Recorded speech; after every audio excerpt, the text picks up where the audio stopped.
เอาที่ป้องกันแดดร้อนนี่ที่ตกกันที่ใดยังกินร้อนจะกินโตเนาะเพราะว่าอันนี้เขาไม่เคยได้ยินวันที่ได้ยินคนตายหลายแล้วกินเป็นวันชนวัตอาจจะว่าเหงเขารวยโดนฟ้าตายอ่อนหัวท่านที่ด่าตายเลยตกหมอเกษตรก็ตายคล้ายๆกันเราไปเรียนใช้กันเลยหัวใจไหวไปเลยฉะนั้นสามไม่งานก็คืออบตท้องที่ก็คือกำนัน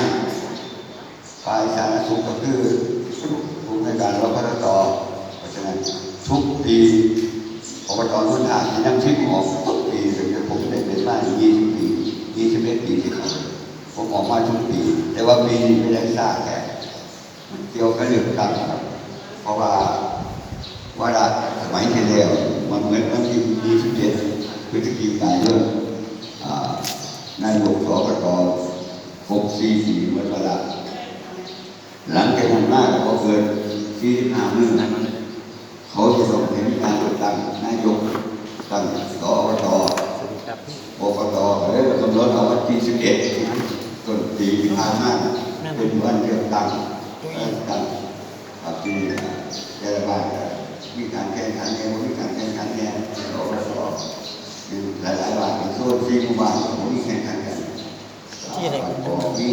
แต่มีสูงมีสะพานมีบัญชามีบ้านเรามีเรามีพูดไปแล้วว่าใครสอนใครบอกไปได้แต่ไม่มากก็คือบัญชาครับน้องน้อยเอาเด็กใหม่น้องไหนเก่าไหนเก่าเนี่ยทีนี้มากเลยคือที่มาขอแผน3 ปีแต่ก็ไม่ได้เอาแผน5 ปีต่อไปแผน5 ปีอันที่เขาเรียนไป5 ปีเนี่ยเรียนยังไงโครงการที่ขอไป5 ปีเขาจะไปเรียนไปแต่ว่า6 7 6 8 6 9 70 ปีหน้าปีเดียว6 9ได้ดึงเอาจากแผนที่เขาทางอบตมาประชาคมเอาไปทำแผนได้ปี70แต่เหลืออีกปีนึงไม่ได้เรียนอีกมืออบตจะมาขอ5 ปีคือ71 72 73 74 75 ปีเรามาทำกันให้เต็มที่เพราะฉะนั้นน้องครับเป็นอย่างต้องมาขอแผนงานมาขอโครงการของพี่น้องถ้าคุณมันป่าแต่ละหมู่บ้านเขาบอกมีแผนงานเขามีแผนโครงการเขาไม่ยุ่งได้เด็กบ้านขอจะได้สิ่งอะไรในโลกนั้นเพราะว่าเขาได้แผนงานของแต่ละหมู่บ้านที่เป็นหมู่บ้านใหญ่น้องก็เป็นที่เขาระบบที่เขาไปอยู่ในจังหวัดอยู่ในตัวแรกเป็นคนไหนบางท่านทุกคนเขาเห็นตัวดีว่ามีแผนด้วยแผนเนี่ยเขาที่เขาคิดอะไรกันเขาเป็นเรียนเพราะฉะนั้นพอเราจะเป็นที่ต้องมองว่าโครงการเขาเป็นน้องขอโครงการมาทำแก้ปัญหาที่นี่อย่างที่ผมว่า3 แห่งปีไปย้อนเนี่ยครับการเลือกตั้งปกติอบตที่ออกมาช่วงปลายมกราหรือตุลาคมเพราะว่าช่วงนั้นอากาศมันร้อนผมเรียนนักที่ผมมาทุกปีเรียกว่าปีนี้วันนั้นโยมที่ไหนได้ท่านอะไรนั่นไปวันที่4 มีนาบางปีเปลี่ยนแล้วไปผมได้เอาเรียนนั่นนั่นเปลี่ยนเสร็จหรือวันที่ 9ผมแสดงนโยบายเลือกตั้งวันที่11ผู้ว่าได้แล้วอบตเขาที่เราเป็นตรวจสอบเวลามันมีอย่างที่บริษัทมาตรวจสอบถ้าตรวจสอบแล้วผมมีปัญหาทางอบตมีสิวะรับรองนายกอบตมันหาเข้าเราต้องมาอยู่10 หมู่บ้านเป็นยังไง10 หมู่บ้านอีกบ้านหนึ่งมีปัญหาคือว่าเองเรื่องกันไหมว่าคือว่านายกเป็นประธานผู้แทน2 คน เบอร์หนึ่งกับเบอร์สองมันก็มีปัญหากับผู้แทนมีปัญหากับกรรมการประจำหน่วยเพราะว่าระเบียบกฎหมายเลือกตั้งเรียบร้อยเขาบอกว่าถ้าย้ายจากบ้านนี้ไปบ้านนี้แล้วขั้นพอถึงปีผมมีสิทธิ์ลงคะแนนในหมู่บ้านใหม่ที่เขาย้ายไปต้องกลับขึ้นไปลงอยู่บ้านเดียวที่เขาย้ายออกมาที่นี่อันปัญหาของหมู่เก่าก็คือนี่เด็กน้อยคนเด็กน้อยพอคนเนี่ยย้ายจากนนทวัฒน์บ้านนนทวัฒน์หมู่ที่7บ้านนั้นเข้าย้ายไปหมู่เก่าบ้านผมอยู่ย้ายไปแต่ว่าพอท่านถึงปีปั๊บลงนายกได้คือนายกมันเขตไปหมด11หมู่บ้านเขตนายกที่ต้องลงคะแนนได้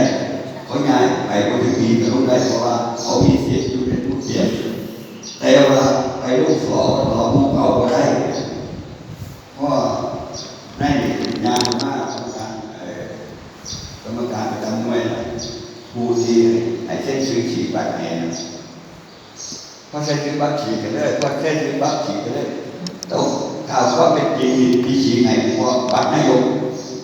แต่ว่ากรรมการประจำหน่วยเบิ่งว่าเหมือนมันอยู่พุทธเขาที่นี่บอกไม่เด็ดไว้ว่าเฉพาะนายกต้องได้เฉพาะนายก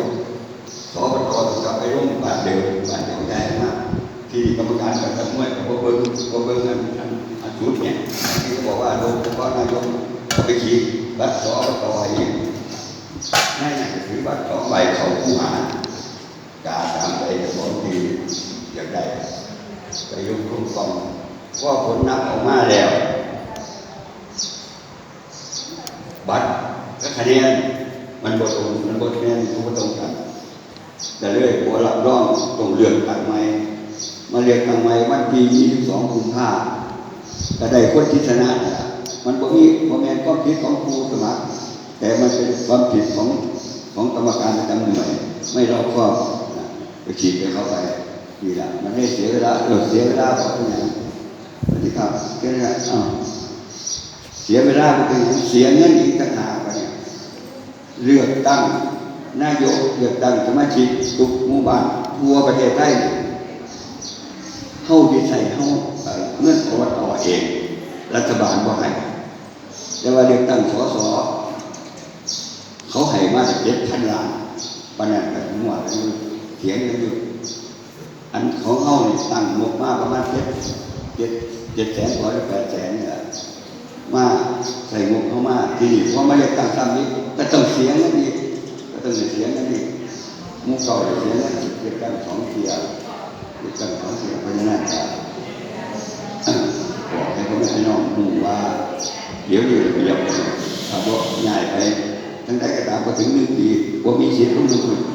ต้องมาลงของเขาทีนี้พ่อออกมามีสิทธิ์ปั๊บเนี่ยมันจะอากาศมันจะถ้ารุ่งทั่วไปเดี๋ยวนี้ปลายมีนาห้อนครับมีเศร้าเนี่ยผมนั่งอยู่บ้านชาติช่วงเศร้าห้อนก็อยู่นี่เป็นปูนยังเย็นอยู่ลูกไปเศร้าเนี่ยห้อนครับแต่ว่ามีลมห้อนนะต้องพัดเอาไอแดดเพราะฉะนั้นลมแดดอยู่ระวังที่สุดเลยเอาแดดกระทะที่นี่พอนายกรับรองแล้วงานก็หลายผมได้กำหนดว่าต้องจัดประชุมประชาคม11 หมู่บ้านให้เสร็จก่อนเมษาเพราะว่าเขาจะเอาไปจัดทำแผนแล้วก็เฮ็ดเร็วแล้วเอาไปเข้าสภาครับผมแม่พี่น้องว่าเคยประสานมาอยู่ว่าทางผู้นำบอกว่าให้มาเตรียมโครงการไว้เด้อถนนหนทางการเกษตรหรือถนนคอนกรีตในหมู่บ้านมันจะรุนเสียหายอย่างไรยังถนนคอนกรีตถ้าสมมติว่ามันใส่เวลาเขาใส่มาโดน10 ปี 20 ปีมันอาจจะเป็นแตกเป็นเม็ดเป็นหนาลายเป็นหินเม็ดหินเขาเสนอเอายางมาต่อยกับทับหนามาได้เนี่ยทับแบบไหนทั้งผ้าบ้านออกไปตะกอแบบนี้มันดีเพราะว่าพื้นต่ำพื้นใต้มันแข็ง มันเป็นหินเป็นซีเมนต์เขาเอาอย่างมาลาดทักว่าหนาเนี่ยว่าถึง2 นิ้วว่าถึง2 เมตรว่าถึง2 นิ้วแต่ว่าดูมันทนเพราะว่าพื้นมันเป็นคอนกรีตพื้นมันเป็นคอนกรีตเพราะฉะนั้นก็เลยได้ออกมาช่วงปลายเมษากำลังงอนแล้วก็มันก็จะมายุ่งอยู่กับการจัดกิจกรรมรดน้ำขอความผู้สูงอายุวันที่13 เมษายนเนี่ยครับ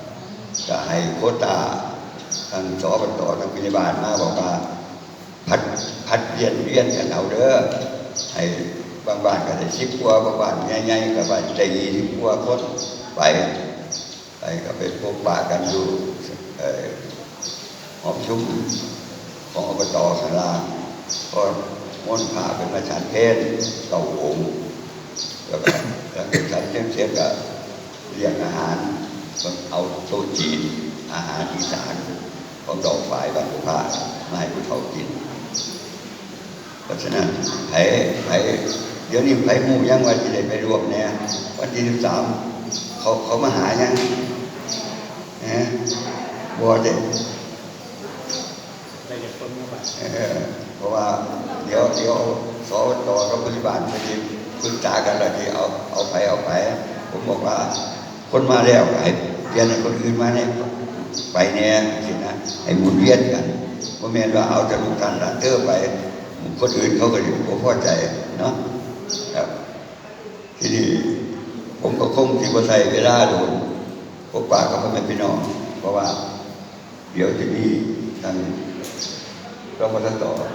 ครับคุณวันสุวิสักกับผมที่ได้พบปะกับพี่น้องบรรทาน้อยผู้สอนต่อไปครับช่วงนี้ก็ขอขอบคุณหลายๆครับสวัสดีครับ